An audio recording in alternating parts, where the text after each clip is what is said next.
All rise for the pledge. I pledge allegiance to the flag of the United States of America and to the republic for which it stands, one nation, under God, indivisible, with liberty and justice for all. Clerk, please call the roll. Councilman Alvarez. Here. Councilwoman Eckhart. Here. Councilwoman Hudak. Here. Councilman Lord. Here. Supervisor Hay. Here. Make a first notation exits, front and rear, an electronic device, please put it on vibrate. I make a motion to come out of the executive session, no action was taken. I'll second. All in favor? Aye. First on the agenda is a public hearing for State Line Retail Complex. I make a motion to waive the reading of the public hearing and to go into the public hearing. Second. All in favor? Aye. Okay.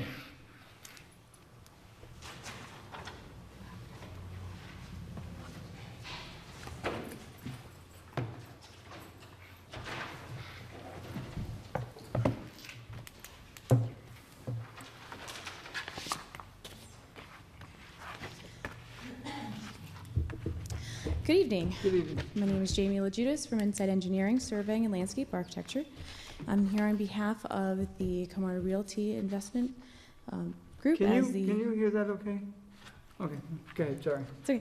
as the owner of the property. The subject property, are now known as the State Line Retail Center, is the Lot 2 of a former subdivision that included an additional lot. Subject property is the one in color. This is located along Route 6 with Interstate 84 on the back side. It is 1.1 miles to the Connecticut state line, to give you a little proximity of where it is. The project proposes large retail establishments, associated parking, landscaping, lighting, stormwater management. There is an approved septic on the site as well. This project was previously before the planning board back in 2010 when it was originally approved as part of the subdivision site plan, wetland permit, and special permit, which we then became before your board on. It received in 2009, we did a seeker's finding as part of the planning board review. Your board reviewed the special permit in 2009 as well and granted that permit. Site plan approval was applied and granted to this project in 2010. We went through several different extensions, got reapproval in 2014.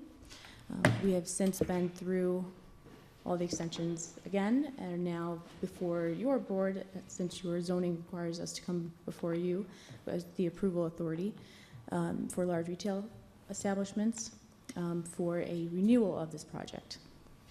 So that being the entire back history of the project has not changed since 2009 when we started.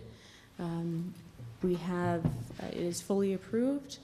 We do have DOT approval as part of the project. There is no specific users for the site itself.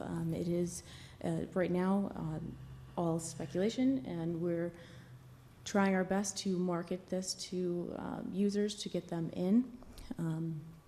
When we do get a user, we will be back before your board for an amended site plan so that we can fit their use to the site itself. Now, I'm going to ask you just to briefly explain again to the public and maybe to the board so we better understand, maybe I can better understand. I heard two things. Is there two lots there or is there one lot? The project before you now is only for one lot. What lot are we looking at? Lot 2. Which shows which one? Everything in color. Okay. That is lot 2. Now, I saw, when you were saying that, even my eyes may be bad, I saw two lots there, so you just clarified one thing. Now, as you know, they have approval going back, you said, to 2010. How many approvals, can you explain to the public the approval process? They're entitled to get an approval, subsequent renewals, and what does this do for them and does it do for the town? Repeat that last part, Okay. sorry. They have an approval, Yes. 2010, it's now Yes. 2018. They've come and gotten 3 subsequent renewals, or 2 additional from the original? We are looking for the second reapproval of the process. So What were the to other the be- ones? To the best of my knowledge of how this works, we came before the town for a site plan approval with other approvals with that, wetland, subdivision, and special permit. We received those permits and approvals in 2010. Okay, We requested extensions of approval for those because we could not get a user to come in. We were allowed 3 extensions, and then you have to come back for a renewal and reapproval of all of that stuff. So we've done this. This is the second go-round. so if you have now a second go-round, how many approvals go with this go-round? Is this a final one? Probably Can they 3 This- extensions is what Yeah, I think. so, You're asking for extensions. I'm trying to find out Yeah. the length of time. So each approval is valid for 1 year, Okay. and then they're eligible to get 3 extensions, 3 one-year extensions of that approval. So for a total of, a site plan approval can potentially be valid for 4 years.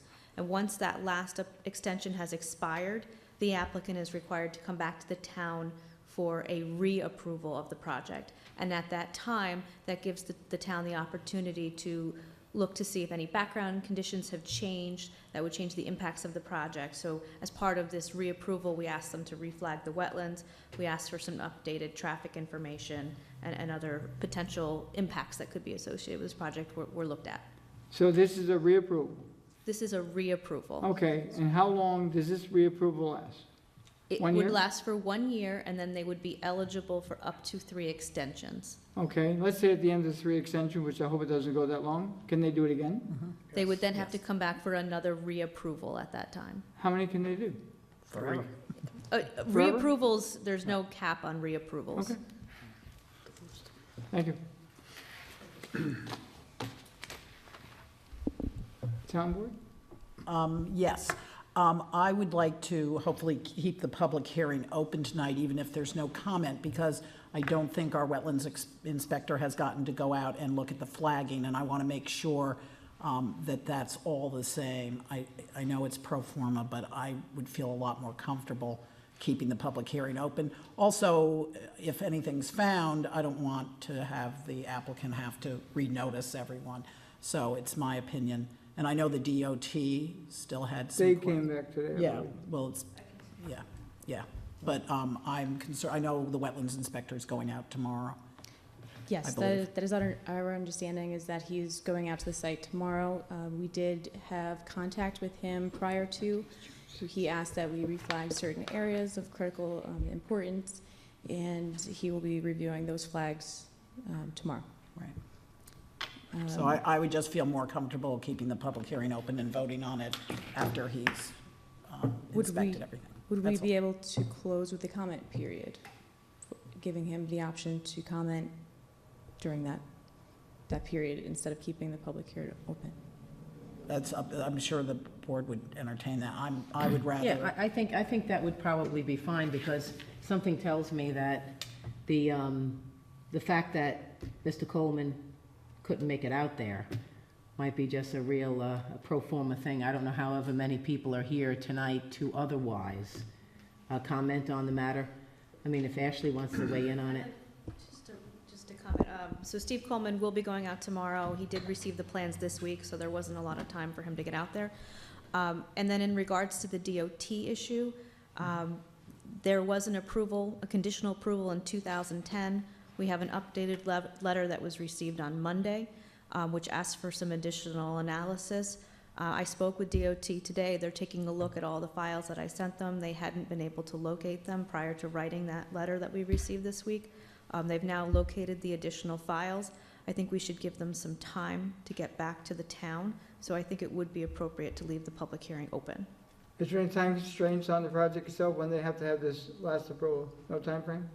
Okay. No, and I would think we could act on this within 2 weeks at our next meeting, unless there's something that, I just want to give the public an opportunity to comment if something has changed. I don't think it will, and I also think it's easier rather than to notice it again. So that's my opinion, the board, obviously. might Could have we act other- on it on our next meeting, which is May 10th, Ashley? So if we have we close the public hearing, can we then move forward?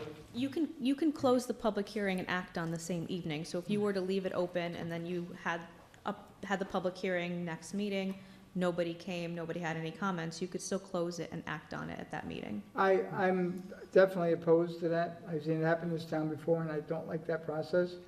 What I would make a recommendation, have them have their comments to us by June 6th, close the public hearing for written comments by June 6th, and then vote on it May 10th. You mean May 6th, May. Usually it's a 10-day, we wait 10 days. Well, that's what we're kind of leave giving the them now. comment Give period them till open. May Right. 6th, that's 10 days, Mhm. and then we can vote on it May 10th. But then would we, a question for Ashley, if we close the public hearing tonight and we get comment? No, you are We'll saying keep it to, open for 10 Okay. days. We're gonna keep it open till May 6th For comments? for or- comments. Okay. And that gives you guys time to answer to us by May 10th, and we can approve it that evening. Well, then the hearing is It's closed, and you're taking written comments, you're not Right. leaving Yes, the hearing that's open. different. I'm Well, saying, no, we're only taking written comments. The public's verbal content is tonight, in my mind. Right, so I guess the Okay. issue would be is if a letter came back from Steve Coleman or from the DOT, the public wouldn't have an opportunity to review Right. that letter and respond to it at a public meeting. that's why I want to keep the public hearing open. I don't see that there's a huge rush. I don't want to hold up the applicant. If there was something that was super important, I think we could act otherwise. But I think until we have this information back, it's a better policy to keep the hearing open. Okay, but I'm gonna tell you now, it'd have to be unanimous to pass it on the 10th, and I would not do that. Right. So wait till the meeting after that. Yeah. The 24th. Yeah. I just want to go on record that I'm not doing the same night. Right. Okay. No, and I understand that. I don't like that policy either, so I'm happy. Will the end of May, it's 24th is our next? The is our- 24th. That would work? Yeah. Okay. Good. And All right. that would Uh, give that- DOT more time, which I think Yes, they need. yes. I mean, I don't foresee anything, but I still would rather err on the side of caution here. So, Michelle, our next meeting is May 10th? Yes. Okay. May So May 10th, we close the Continue public hearing, Right. and then 2 weeks later, we vote on the Right. matter. If there's no. Right. Well, no, they got 2 comments, weeks. yeah. We'll vote Yeah. 2 weeks later, Yeah, regardless. unless there's some huge thing Yeah. that no one. I mean, but if everything pans out from Steve Coleman as well as DOT, and there's no written comments, why couldn't we vote on May 10th then? I It's a mean, personal matter that Yeah. I've experienced with this town. no, I understand that, but No, we're gonna wait another 2 weeks? 2 weeks at this point in Yeah. time, after 8 years? Well, Yeah. but what we're saying is, my recollection is that that was part of one of those resolutions, is that you said that you didn't want, that you don't have a vote the Public- same night public as the hearing. public hearing. And that's Right. what's gonna happen. Unless there would have to be unanimous consent, and Tony's telling us right now that he wouldn't vote in favor, so we wouldn't have the unanimous consent to act that night. And I understand that, and I feel. So we close it strongly on the about 10th, that. and we vote on the Yeah. 24th. Does that Yeah. meet timeline for you? We're fine with that. Okay, Okay. Thank Is it you. public comment? yeah. Public comment. I just have a quick question for you. Has the wetland changed? Like, have they done new wetland maps since 2009 through 2010? Who's they? They, I don't know, the Army Corps of Engineers, whoever does the wetlands maps. To the best of my knowledge, the wetlands on site have not changed. Great, thank you. And Kathy Croft, just for the record. Any other public comment? Okay, I'll move this to the May 10th meeting to continue the public hearing. I'll second. All in favor? Aye. Aye. Thank you Okay. very much. Thank you. Nothing on the work session this evening. Regular meeting correspondence, waive the reading of the correspondence, approve of the voucher list. Excuse me, Tony. I make a motion to go into regular meeting. Which one here? We gotta close the. Public hearing, oh, No, public we hearing wasn't got it, closed? So we're not. Okay. got it. Motion to close public hearing? No, we're not No. closing it. Oh, wait. Oh, you did that, though. Not Yeah, you closed. did do it. So we're just Said opening up the 10. regular meeting. Okay. Work session, nothing there. Make a motion to go into the regular portion of our meeting. Second. All in favor? Aye. Okay, waive the reading of the correspondence.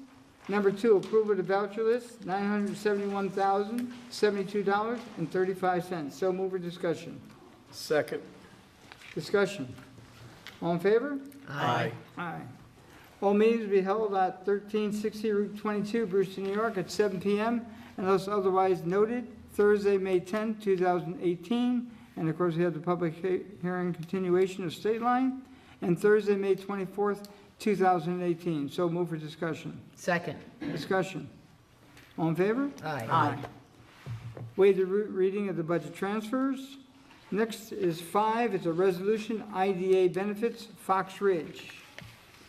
Now therefore be resolved that the Town Board of the Town of Southeast hereby authorizes and approves the following tax abatement schedule to be applied only to so much of the assessed valuation of the subject premises applicable solely to the improvements made pursuant to the IDA benefit package and contemplated herein under. Year 1, 50%. Year 2, 45%. Year 3, 40%.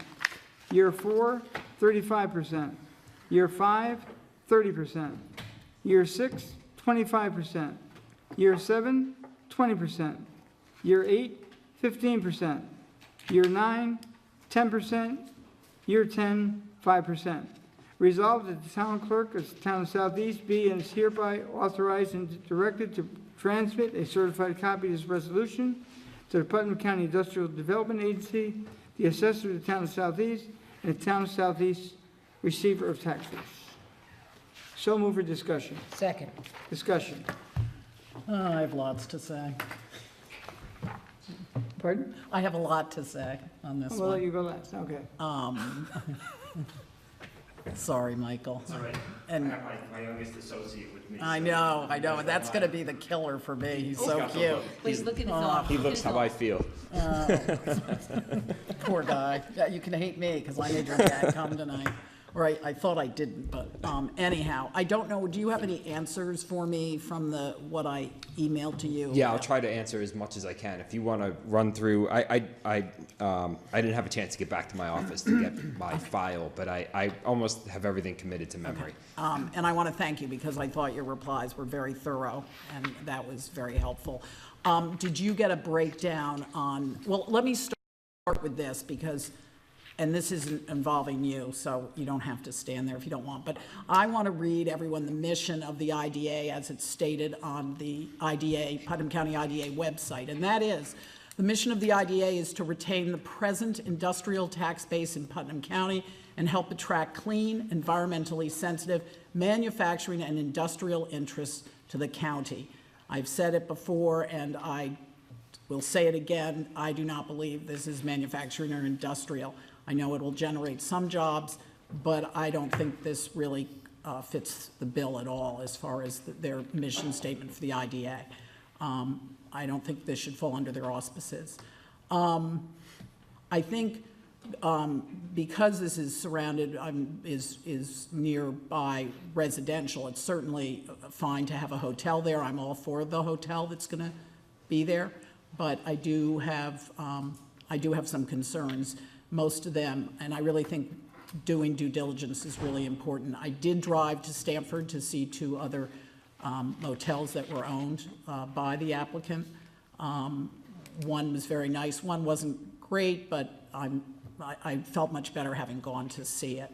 I think where I have the biggest problems is in the money that is actually going to be given up. And is there a I'll just go over those really fast. Over a 10-year period, the county will lose about $33,000, and thank you, Michael, for these, $33,770. The town of Southeast will lose $34,560. The Brewster Central School District will lose $327,195, and the sales tax revenue lost will be about $65,000. So the total revenues lost or subsidized will be $488,516. I understand we're being told that he won't come here, the applicant will not buy this without these subsidies. I just don't feel that they are warranted. That's only my opinion, and I think I'm going to be outvoted tonight. But I did want to make it clear that I think on something like this, due diligence is really important. I think the public really deserves to know what exactly, how pilot works. I know we will, and they can, and, I mean, you were helpful on also bed tax and all of that. I mean, your charts were very, very helpful on this. Also, on Connecticut taxes, I'm told that's who we're competing with. But they're, just to put something into the mix, which I was interested to find out, that the hotel tax or occupancy tax in Connecticut's 15%. In Putnam County, it would be the same as our sales tax, so it would be considerably less money. Right, but those are taxes that are paid directly by the occupants of the hotel. Right. Versus the hotel operator. The significant difference in tax rate when you compare across the state line is Danbury's got a tax rate of $28. It's actually 28.95 per thousand with a 70% assessment rate. So if you take the Holiday Inn Express, which is a 77-room hotel, that's 89 Mill Plain Road. We are a 57-room hotel. Right. That assessment at 70% is $4,153,000. So their annual tax bill is $120,000. They have 20 more rooms, which means they have a greater percentage for income. Where you earn your revenue in your hotel. I'm sorry, guys, for my little guy running around the table. No, it's but the place in the business where you generate your most profit is after 50 rooms. The average hotel is about 100 rooms. Okay, so even the Holiday Inn is a little small compared to the competitor. The Hilton Garden Inn has 100. Crown Plaza's got more than 100. Hotel 0 Degrees is over 100. But that's where you have your greatest business impact is that over 50 mark. So we're shy because we have the 57. We don't have those extra rooms. But if you analyze a hotel that's presently constructed and generating revenue and has historical revenue with an assessment of $4,153,000 compared to the Fox Ridge, which is about 65% complete but assessed at $3,990,000, that's paying taxes at 36.6% per thousand. That's $187,000 a year, and we're not operating yet. So when you look at the disparities or when you look at the difference in what you would pay, that's very significant. So for Shelley Nachani, who has come here to look at our project and be interested in buying our project, it was a pretty significant decision to buy a project that's under construction versus just finding one that's already built and throwing off revenue. So, it was a big decision, and, it's a gamble to come here and do that in a market that has no comparison whatsoever. So, and that's why the IDA benefits are really critical for this project. So for him to come do his pro forma, look at what he can generate based on what he's going to invest, those benefits, and look, it's a subsidy. I would never argue that it's not a subsidy. It's absolutely a subsidy. And in my memo to the board, when you look at who needs a subsidy versus who gets subsidies, the people who need subsidies are not the ones that are getting subsidized. I mean, if you're coming to the IDA to build a $5 million factory, trust me, the guy that's applying for the factory individually probably doesn't need the money. But on a project scale, when you're doing the comparison of rate of return, that's an important aspect of it. To the IDA purpose, the only thing I could say to that is that the general municipal law was revised. The general municipal law governs IDAs. It was revised to include hotels. The purpose for the revision to include hotels, it's not because they create a significant amount of jobs. It's not because of the industrial, revenue that's generated from manufacturing. It's because of the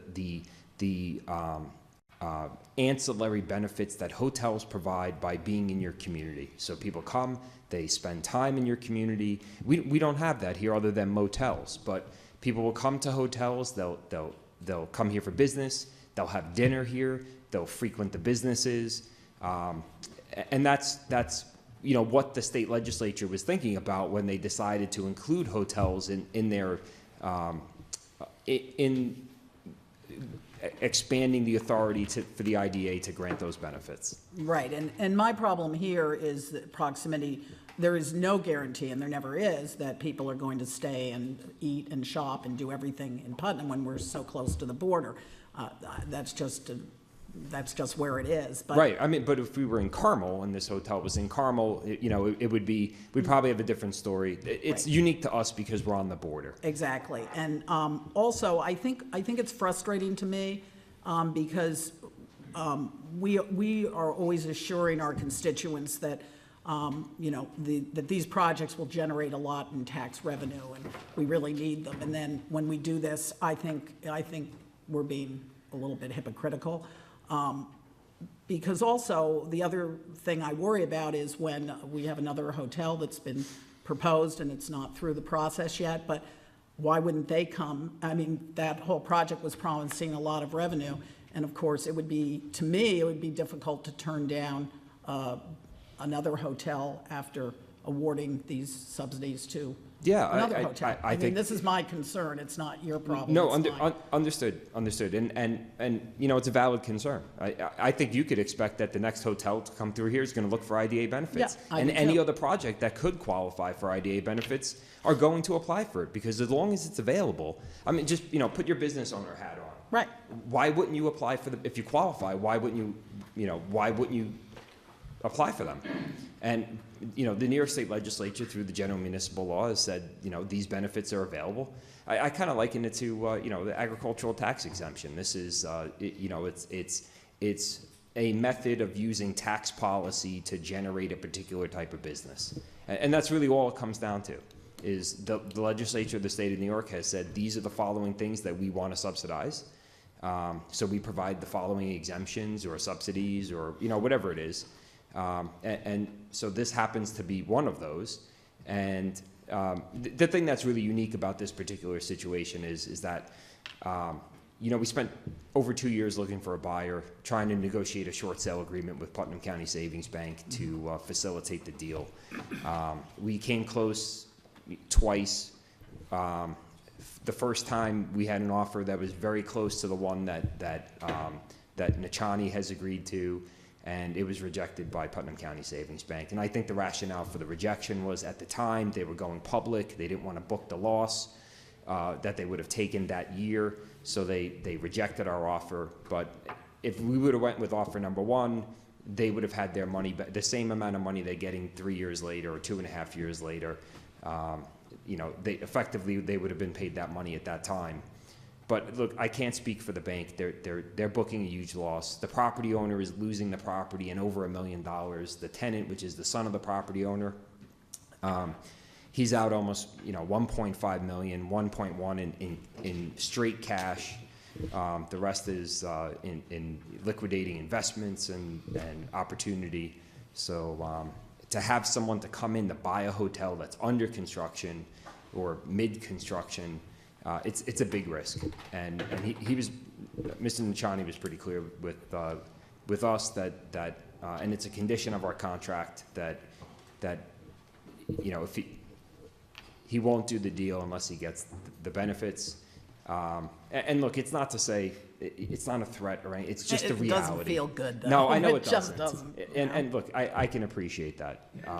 But it's a very significant factor in this particular situation, coming in at this point. Right. If he stepped in the door day one and said, "Hey, I want to do this thing,"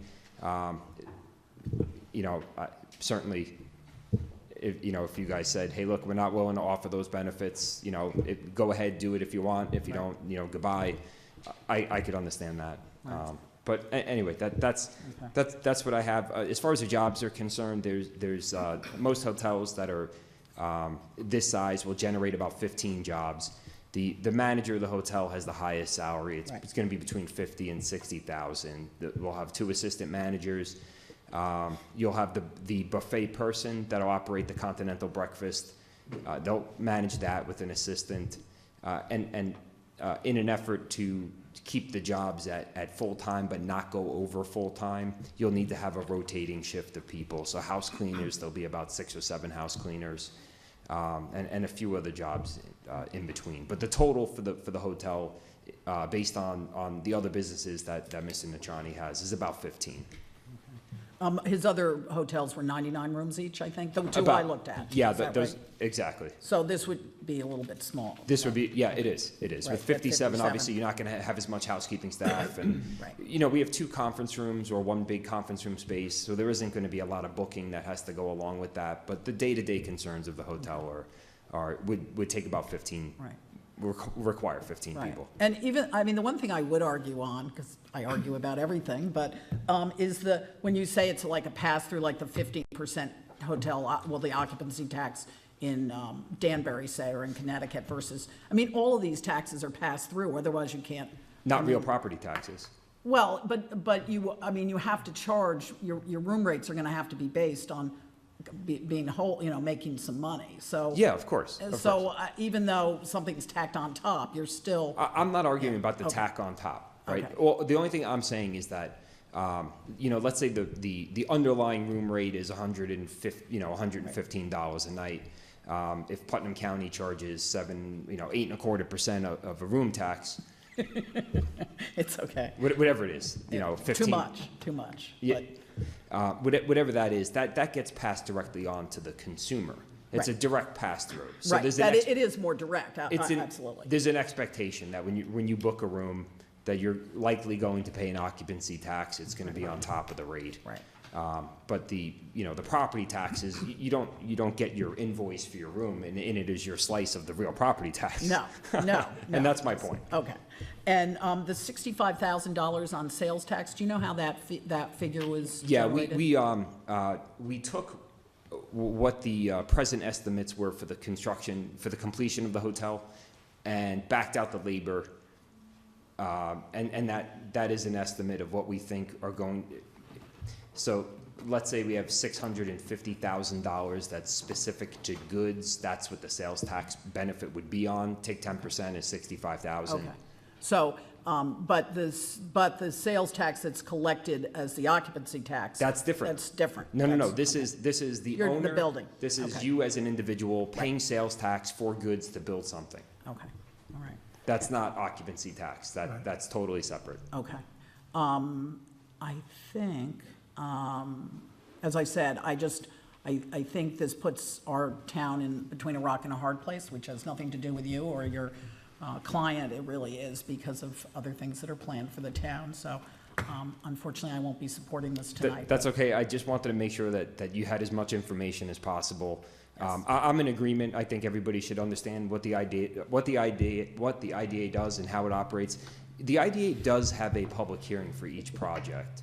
And they will for this. Yeah, yes. absolutely. Yeah. So, it's not like it all goes on behind closed doors. The meetings are public. I think the reality is people just really don't know that it's there, or just don't have a significant amount of interest, whatever it is. But we have a public notice in the newspaper. We typically have the public hearing in town hall, in the town where the project is proposed. It is during the week, during business hours, but that's when we operate.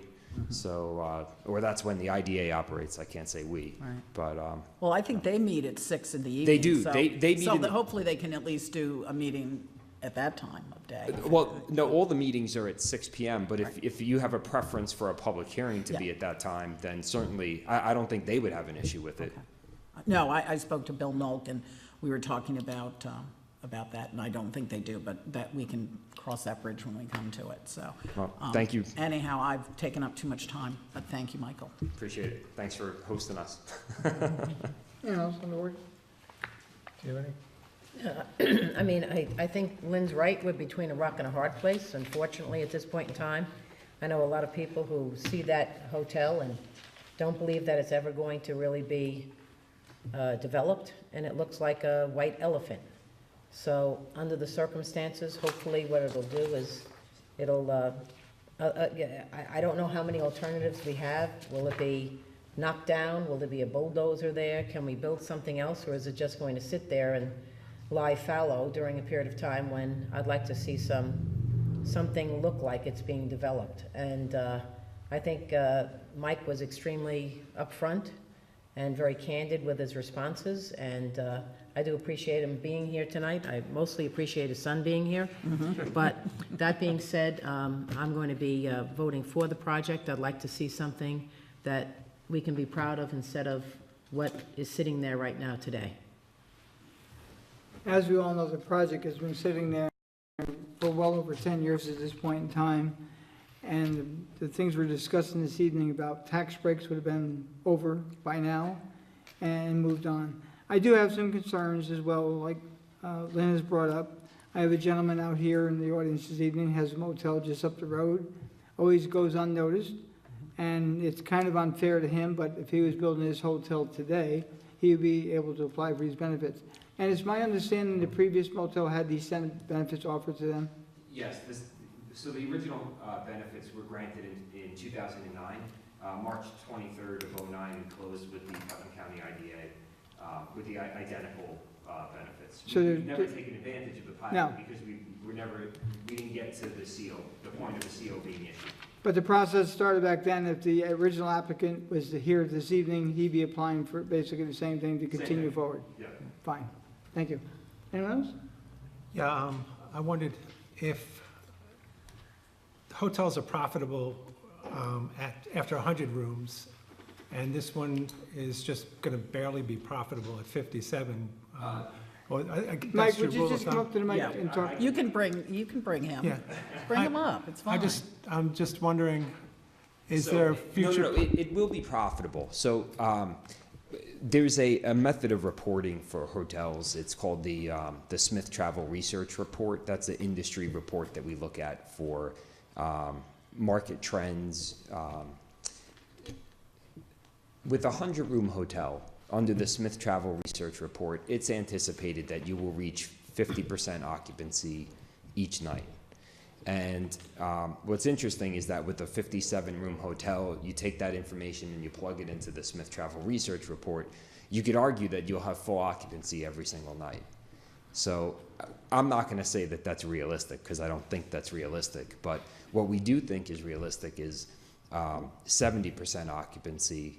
It's not going to be off the bat, but when the hotel stabilizes, which should take about 3 years for that to happen, we're anticipating mid-50s in the first year, and then hopefully ramping up in years 2 and 3. Mr. Nachani has a former manager who managed for him that manages for Hilton Garden Inn, so he's negotiating an agreement to take their overflow. There are things that we can do to generate business, but so the hotel will be profitable, but in order to have, let's say, an exceptional year, it would be fantastic to have rooms, 57 to 67, 67 to 77, 77 to 87, because those are, when you reach that level of occupancy with a 100-room hotel, that's when you're really making money, okay? So do they anticipate building? Yeah, the plan is after stabilization to come back to the town board. I have an additional submittal to the Putnam County Industrial Development Agency with our full build plan. And the full build plan would have another 57 rooms. And the way the hotel is currently configured, the porte-cochere is on the right-hand side, the lobby is on the right-hand side. It was designed that way to facilitate additional rooms going out in that direction, or potentially just another building on the other side. And would you then apply for another IDA at that time? The application. Or is that possible to do that at that time? It is possible. The Okay. application to the IDA is for the current project, but what we wanted to do is categorize the current project as the 50. We identified what the whole project would look like so that they were aware in 2018 of what the intent was. The application right now is only limited to what is out there right now. Okay, but this potentially could go on another 15, 20 years. It could. Okay. It could. Very similar to, I'll bring up Ace Indigo. Ace Right. Indigo came to the town in 2004 with a full build analysis, 283,000 square feet. In 2017, we closed on the most recent expansion. which was granted IDA benefits, but they went in with the full build, with the plan to achieve those benefits on that full build. And to me, that's, you know, while it's subsidized in the sense that there's a reduction in taxes, that is that's the marker of the success of the project, of why those benefits are out there. But we did have the full build then, and we don't the town board anyhow, I know the IDA does, but we don't have that plan. Which one? We don't know about No, that's right. I have not submitted the full build plan to the town. Okay, because I think that is important to me. And, Sorry, John. I'm sorry. And it's not an approved plan. It's just No, I know. it's an engineering sketch, but it Now- shows what our intent is. The IDA, do they have to, they're the ones that are going to be granting the pilot, right? This is a formality coming to the different So, venues? in my response, I noted what the law says, that we don't have to go to any municipality other than the county IDA. It has that authority. Okay. I don't think the Putnam County IDA has ever been in a position where a municipality has said, we are not granting benefits, and where the IDA then went ahead and acted. I don't, correct. with the politics the way they are, I don't expect that to happen. You know, if push came to shove, my response, I think in my memo was, I guess we would see what would happen at that point if the how long the IDA members wanted to be on the board. Because I think if they took an action that was contrary to a municipality, there'd be some pretty significant blowback at the county level. Right. So I wouldn't presume that they would do anything other than what the municipalities wanted. Okay, thanks. Well, that's getting into something. I was just wondering if they have the septic there, capacity to afford a build out, further build out. Okay, so I'll give you the rundown on the septic system, just as an FYI. Right now, the septic system, in order to, I'm going to just give you some history here. When the project was, when we had the original building permit in 2008 and 9, there was a building permit issued after a settlement with the town of Southeast in 2005. That was actually issued in 06. We went to build on that permit in 09, and we had an entanglement with the town. The building permit was revoked. At the time, that septic system was approved for 14,460 gallons per day. When we finished all the litigation, got back to the DEP, the agreement was we'd have to chop the system in half so that we had half for use for the hotel. The other half was the quote-unquote 100% reserve. So as of right now, we have an approval for 5,800 gallons per day of septic. If we wanted to build any expansion on that property, what we'd have to do is build another septic system. I think what is out there is sacrosanct. I don't think there'd be any changes to what's out there.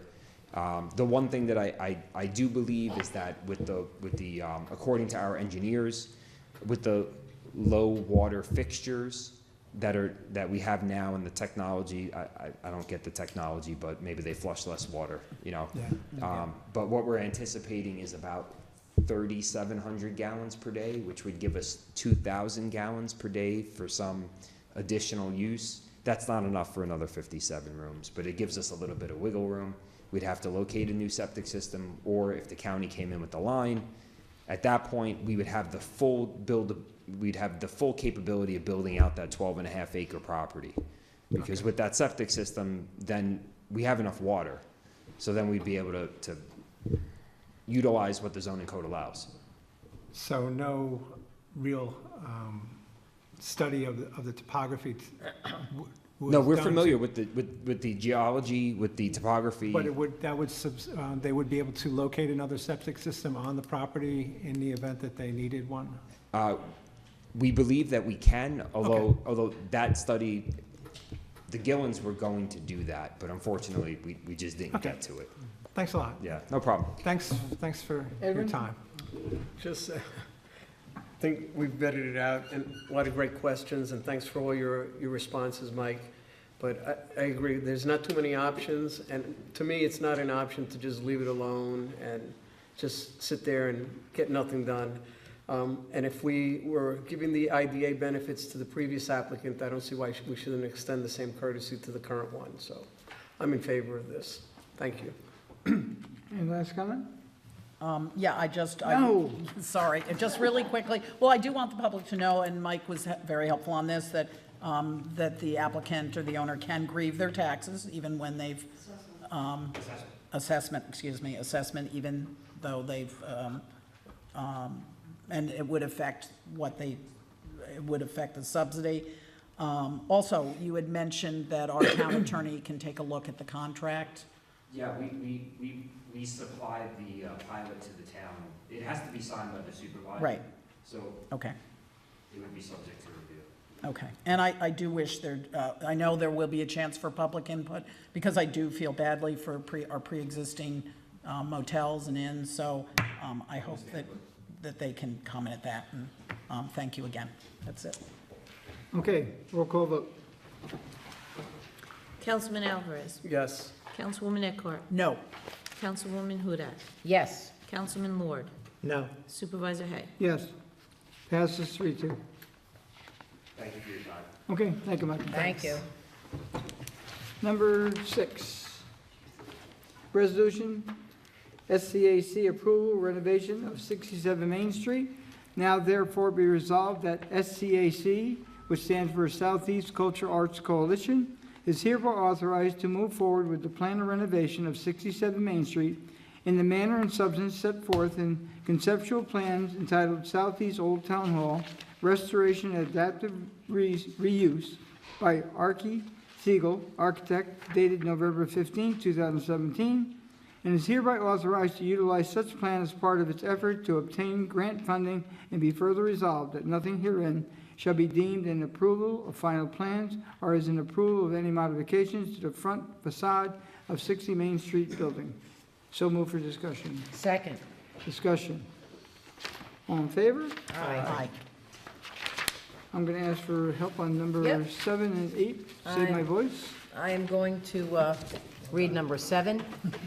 Whereas the state of New York has established the Consolidated Local Street and Highway Improvement Program, acronym CHIPS, to assist localities in meeting the ever-growing needs to maintain and improve public local roads.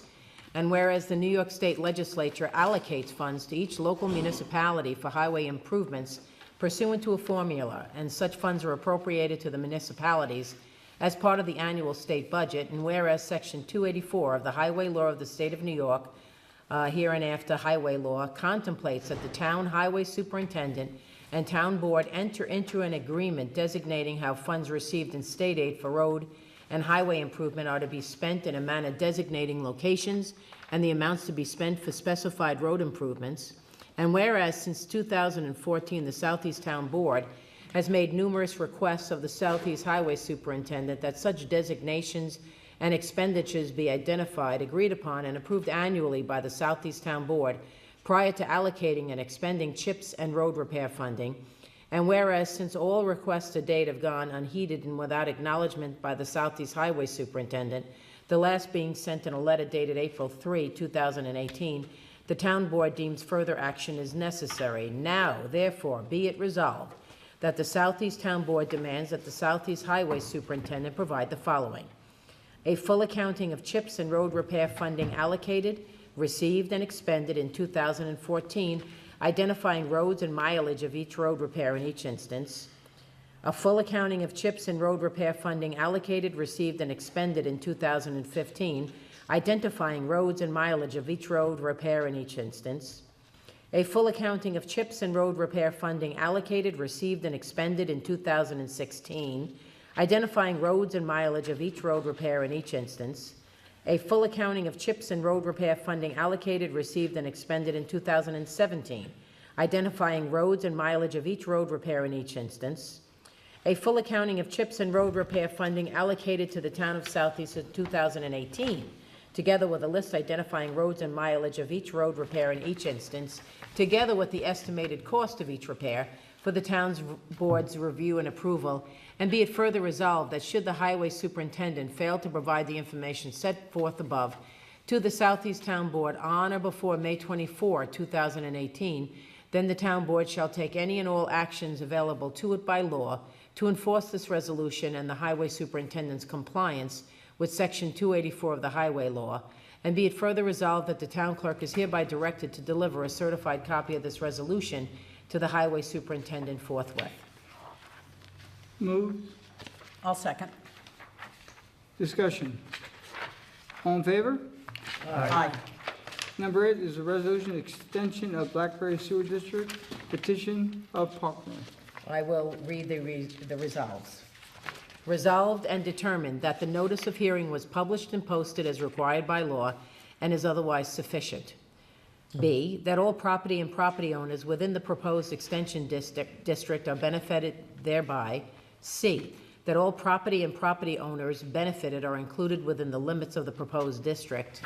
And D, that it is in the public interest to extend the Blackberry Sewer District, and be it further resolved and determined that the extension of the Blackberry Sewer District and the construction of the necessary improvements to the existing water systems serving the residents within the proposed district are deemed to be an unlisted action pursuant to the State Environmental Quality Review Act, and that it is hereby declared that such action is not likely to have an adverse impact on the environment, and be it further resolved and determined that the Blackberry Sewer District will assume ownership and control of the sewage collection system and system of pumps, pipes, and conduits within the extension area once completed by the petitioner applicant and free and clear of encumbrances. And be it further resolved and determined that the amount proposed to be expended for the improvement by the town or the Blackberry Sewer District is $0, and the estimated or projected cost to the typical property owner within the proposed extension district is $1,064 per annum.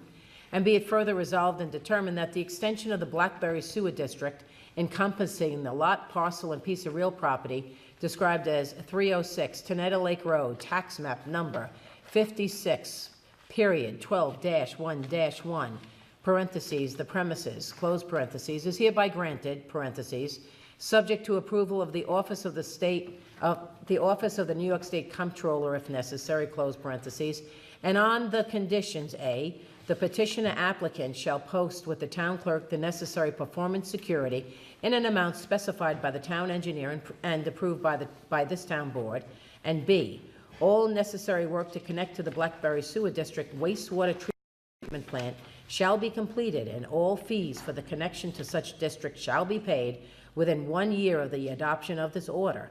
And be it further resolved and determined that this order and resolution shall be subject to permissive referendum as provided by the town law of the state of New York. And be it further resolved and determined that the town clerk be and hereby is authorized and directed to publish a copy of this resolution in the official newspaper of the town of Southeast forthwith, and upon the passage of 30 days after the adoption of this resolution, and no adequate petition for a referendum having been filed, shall file a certified copy of this order and resolution with the office of the clerk of the county of Putnam, which is the county in which said town of Southeast is located, and in the office of the State Department of Audit and Control within the time required by law. So moved. Is there a second? I second. Discussion? All in favor? Aye. Number 9 is the supervisor's financial report, which is in front of you this evening. Basically, no change to date, which is a good thing. I hope this happens till the end of the year. I'll be very, very happy. Happy, Lynn? I am. Oh, good for you. Okay, number 10, it's a motion.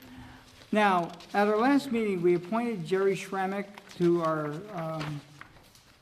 parking enforcement officer, and I was told after the meeting that he was hired as a parking and code enforcement officer. Tonight, there's a motion then to appoint him as a parking and code enforcement officer. Jerry had applied for the position of evening park monitor, which is someone out, just so you know, that all the fields, we have a lot of geese, a big problem with geese here. And this year we decided to go out and hire someone to go around to the parks every evening and shoot off kind of like a cap gun. We notified the local police departments, made them aware that it's happening, so no one goes out and says, hey, there's someone up there shooting off a gun. It doesn't look like a gun, acts like a gun, sounds like a gun, but all they do is chasing the geese because it's really pretty bad. So every evening they're going out there doing that. He applied for that, and at about the same time, the code enforcement officer and park enforcement officer was leaving. I made him aware of that position, and he said he was interested. He was interviewed by the town board and was accepted. So on the motion, I move it. Second? Discussion. All in favor? Aye. Public recognition. Up to the mic if you don't mind, please. I think it's too late now since everyone voted on the Well, IDA for Fox. You can still make No, comments. I there's- understood that I would be able to Well, there's, ask questions about that. well, there's still a public hearing coming up on it. So you will have, not by us, but by the county, but you can talk to us in the meantime Yeah. and apply Okay. for that application. The purpose of the IDA, from what I understand, is for jobs and it sounds like a lot of, everyone up here was, or most up here were concerned that the buyer didn't walk away. But that's not the purpose, to keep a buyer so that the place, the Fox Ridge, somebody will buy it eventually at the right price. So I don't understand the idea, I guess, is. I agree with you. That was, I mean, one of my points Yeah. is I do, but I. So think if the buyer would walk because he didn't get this approval, fine. Well, I mean, it's not a, it sounds like a lot of you were voting based off of not letting the place get bulldozed down versus, Mine wasn't that way. We've had other IDA projects here in the town. I don't believe I've had the opportunity to vote on them. But it's to bring the business into the area, not that a person walks. Very well, for rarely. jobs. And They're- jobs. They're gonna bring a manager out of Westchester, doesn't live in Putnam, Well, 15 jobs, I don't agree with that number, it's probably a dozen, from my experience. Well, it's about helping out the economy. It's not just, it is about jobs as far as state's concerned mostly, but it affects many, many other things. I think it affects the land values here in the town, like that project's been up there for now, like I said before, well over 10 years. Going absolutely nowhere, it looks like heck. First item they see when they come into New York State. And I just think it's a good benefit. I know it hurts you personally, and I do apologize for that. Well- But hopefully someday you'll build and you'll seek the exemption, and we'll give it to you as well. Well, I mean, I think a big problem for us, as I stated, is with the other possible hotel property on the horizon, that it will be very difficult for a future board, not just us, but the future boards, because we have to look forward to turn down IDA benefits. And I agree with you, and I think if Putnam County has an IDA, they're going to have to change their mission statement, because it is about manufacturing and industrial jobs. That is their mission. So I think I was pretty clear on it, and I think everyone else, you know. It seemed, sorry, but it seemed a lot of you were afraid of the buyer walking, and that's not what the vote was about. He can still walk. Even though he gets He these can still- benefits, if it's not profitable for him, he's gonna be history. No guarantees. And it's not guaranteed that the IDA is going to approve Right. it, but I don't see how they wouldn't, since Right. this board. I believe every board now, well, I think that still, the county still has to vote, and you will have time to speak to the county. They cannot vote, they haven't had a presentation, so I don't believe they'll vote in their May meeting, not until June. I believe the school board did pass it this past week, and you will also have the opportunity, and I hope it will be here, to speak up to the IDA, and I hope you will come, because I think it's really important, not just for, I think it's important for other residents in Southeast to know that $488,000 is being lost, and that, Right. that in the future. The property will open, Yeah. even if that buyer walks. Someone will buy it, the price will go down, it'll be Right. profitable at the right price, the sale price. I've been wrong many times, so I could be wrong again, but I happen to agree. But your concern, sir, is that simply because the town and county is losing taxes, or is there any other concern that you have with the Well- IDA funding? The taxes. I That's can't, your- I don't that's your- want to be up here speaking about my own personal, needs, about not wanting competition. It's going to happen. But to lose the taxes, just so the building doesn't get bulldozed, which I don't think it's going to happen anyway, that a won't. buyer will come along at the right price. So, I agree. Thank you. Thank you. Thank you. Town board? Thanks for John reminding me to talk about the Bob Palmer project that's going to go on this weekend on Saturday, where they'll be placing flags on veterans' graves. It'll be at Milltown Rural Cemetery. The muster's at 9 a.m. for anybody who's interested in attending and volunteering. And then there'll be an afternoon one at St. Lawrence Methodist Cemetery, and muster's at 1 p.m. It's a really great event, so I would urge anyone, hopefully we'll have good weather, and I would urge anyone to go. I'll speak really briefly about Earth Day. We'll have our final stats at our next meeting. There were fewer participants this year, but they collected more garbage. The roads really are in rough shape. So I just want to thank everyone who participated, and I will be talking about it more in May.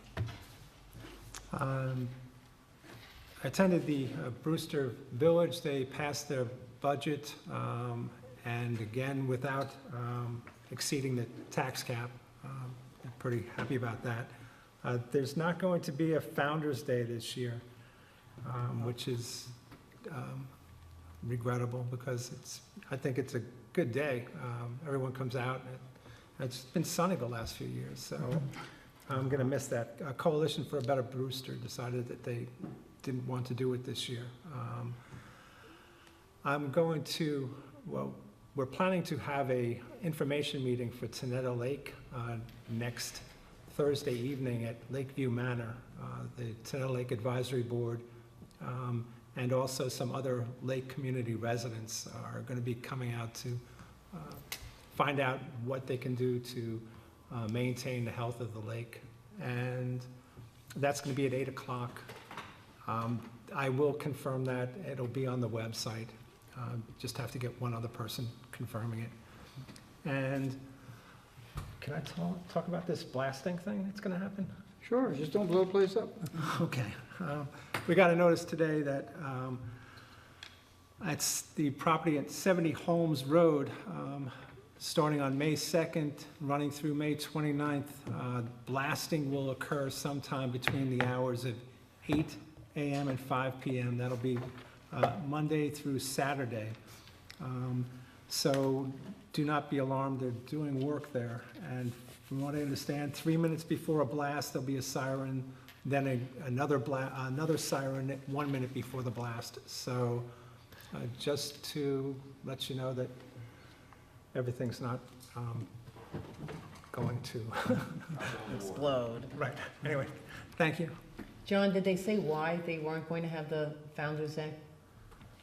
Aside from They they just don't didn't- want to do it? I don't know. I think there may have been some fatigue. I think that I don't really know. There is speculation as to why, but that's all I could say. Okay. The village board didn't really come up with any answers, that they were pretty sad about it. Yeah, because it's been very successful, Yeah. or at least it's been a lot of fun whenever I went. I'd just like to remind everyone again about making certain your address is outside on your signs, on your properties. It's very important to our emergency responders to make certain that they know exactly where you are.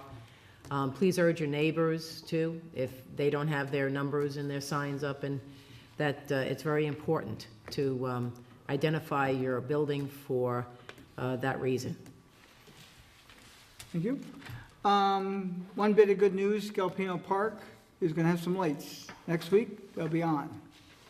When we took them down about 3 years ago, I didn't think we'd ever get them back up, but fortunately, a grant did come through. We were able to get it. And next week, they call it the West Field. That's the first field. The lights will go on. And about 2 weeks later, the other ones will be. So if you're interested in what Little League is, you can come up and get the lights turned on. As a kid, I loved playing under the lights, but we didn't have them. I had to go to another town and enjoyed it very much. Last meeting, we had 2 people made comment about 2 properties here in the town of Southeast. I just want to give you an update. First of all, if you have a problem with a neighbor, well, I don't want to say with a neighbor, because we get a lot of Hatfields and McCoys that we really can't help you with, because it's not something the town involves itself with. If it has something to do with any of our rules and regulations, we could do something. I know the one woman complained and did again this week that a tree on her neighbor's property, the limbs are falling on her property. There's nothing we can do about that. If you have a piece of property as big as this piece of paper, and this is your property, and your neighbor has a tree here, and the limb is on your side of the property, it's your tree, believe it or not. If it falls on your property, according to the insurance company, you're responsible. So that part of it, we can't get involved with. But they did bring up a property in Brewster Heights, or at the bottom of Brewster Heights, I think you all know where that is, by Putnam County Savings Bank. It's called Putnam Avenue. There's one big house, it used to be the Bloomer House way, way back when. It was a really big house, and there's a second house there as well. So the two houses are listed as 150 and 152 Putnam Avenue. The bigger house is a 3-family residence, has 8 bedrooms, 3 kitchens. It applies to all rental registration requirements of the town of Southeast and the accessory apartments. They meet all the codes, the number of vehicles there. We can't go out and count them. I mean, sometimes we have people at night, but you know, if they have 3 bedrooms, I mean, there's a limit to how many they have. If those people had complained to the town in a normal process, we would have had that information last week. I found out after the fact, that house is good. Now, we heard 1,000 people, well, that number was way out in the field. Even if it was 100, it's not a real number. We can't tell you how many are there, but according to the codes of the town of Southeast, they're good. Now, the other property that they reported, which we were unaware of until last week, that's considered to be 2442 and 2446 on Route 6. After you go past that and you go by Southeast Grill, right across the street, there's 2 buildings there. One is a Cape Cod. It's a 1-family residence with an apartment. It has 3 bedrooms, 2 kitchens.